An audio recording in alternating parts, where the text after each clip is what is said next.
The reigning champions are in town. Let's do this.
This is it.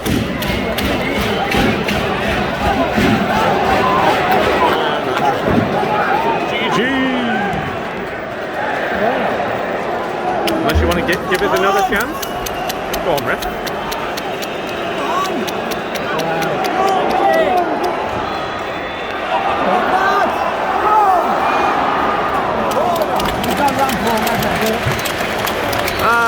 Unlucky.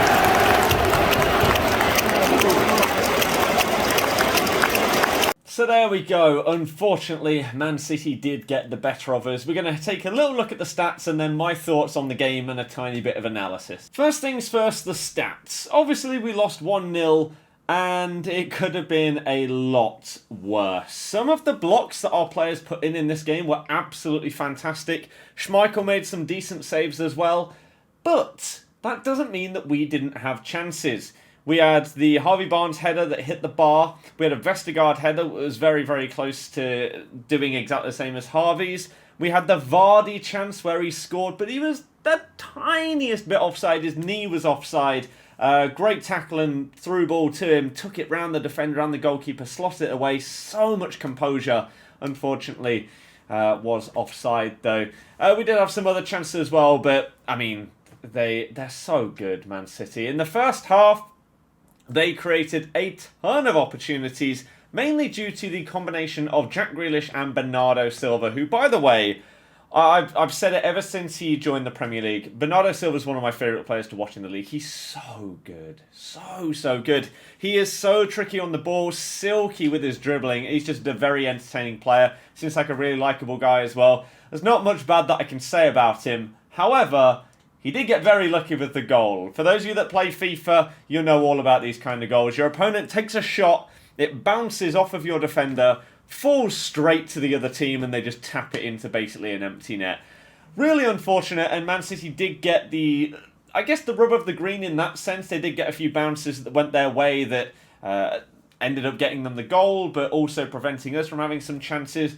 But that should not take away from the fact that they're very good. Very good. And as I say, that Grealish and Bernardo link-up play was insane, really. One thing that was absolutely bizarre, for those of you that did not watch this game, didn't go to the game, etc., Man City played, I would say, two different formations in this game. One was a 4-2-4, where your two were Rodri and Gundogan, and then your front four were Bernardo Silva, Torres, as sort of strikers. Grealish on the left, Jesus on the right. They transformed at many points in this game into playing a 4-1-5. Can't say I've ever seen it before, but Gundogan joined the attack and became a fifth forward player. And you noticed a minimum of a 4 whenever we had a goal kick. You had that bank of 4 across the front that blocked off us passing short to any of our defenders. And then when they got on the ball, you had that second of the two midfielders join the attack. And you even saw it when Fernandinho came on late in the game. He became the fifth forward at times. It was crazy, one of Pep's mad tactics, but it worked. Did Man City deserve the win? I think so, yes. I mean, the stats I've shown on the screen already, they absolutely peppered us in terms of attempts, possession, etc., etc. The one reason, or two reasons why we didn't concede more than one. One was the blocks. As I mentioned before, some of the defensive blocks in this game were world class, and Schmeichel made some decent saves as well. But the other one was they still seem to be lacking that striker. I actually had a clip in the earlier section of this video of an incredible, apologies about the quality on that section, I forgot to zoom it in to the exact amount that makes it crystal clear, but Grealish had such a great chance from a really, really well-worked free kick. He just dropped off as everyone else ran in, he got a ton of space, blazed it over the bar. It's got to minimum hit the target and make the goalkeeper work, but it seems that Man City are obviously going to do very well this season, but missing out on Kane, Ronaldo, Messi, ridiculous to mention even those names, and not getting that sort of top-tier striker, maybe the difference between them winning the league and someone like Chelsea or Man United now with Lukaku and Ronaldo, getting that final piece of the jigsaw, really, to take them to the next level. So it was a tough game. Never expected to win this one. I predicted us, to lose 3-0. So we did better than my prediction. Does it really make that much difference whether we concede 1 or 3? It's unlikely that goal difference is going to matter for us at the end of the season, but I guess it's always better to have a better goal difference. So we cannot complain at all. I thought there were some good performances today. I thought Vestergaard was fantastic. And Söyüncü playing on the right instead of the left was also fantastic in that game. How Vestergaard got, or why Vestergaard got subbed off for Johnny Evans, it must have been because he's coming back from injury, right? And they wanted to limit his game time. But I thought he was our man of the match up until the point that he got subbed off. We sub on Johnny Evans, we conceded like 2 minutes later. Wasn't his fault, as I say, it was unlucky. A shot ricocheted off both in the between of Söyüncü's legs and just fell to Bernardo. Nothing that anyone could do about that. But I also thought how Albrighton played the full 90 minutes. anyone that watched that game, I'd love to hear your thoughts. Did anybody in the world think that he should have stayed on the pitch? Some of our best attacks came when we were just breaking at pace. Other ones fell to Albrighton and he just couldn't make it past a man. You could have had Daka over there, you could have had Lookman, who did come on later for Barnes. You could have had Kelechi. But no, Albrighton stayed on the whole game. I thought that Lookman, when he came on, actually looked really good. He looked lively, he looked positive, driving the ball forward as soon as he got hold of it every single time. Thumbs up from me. Really, really excited to see more of him, especially if he plays with Iheanacho, who looks like one of our best players. I cannot believe that we are still sticking with a 4-3-3 right now with Albrighton as a winger, rather than the 3-5-2 or 3-4-1-2, whatever you want to call it, that we used at the end of last season and did really well with Vardy and Iheanacho. You could even use Daka and Kelechi up front together and it'd be really good. Because Barnes hasn't lit the world up this season. Yes, last year he was amazing, but we are now forcing our formation purely to get him in the team. When Kelechi looks like 10 times the player that Barnes is right now, I feel like we should revert back to that 3-5-2, get him back in the team. But hey, I guess I'm not the manager, so it's Brendan's decisions at the end of the day. We just got to hope that he makes the right ones for our football club. And I mean, this was a bit of a free hit, this game. I was a bit disappointed that we didn't see Daka or Soumare as subs because, as I say, it's a free hit.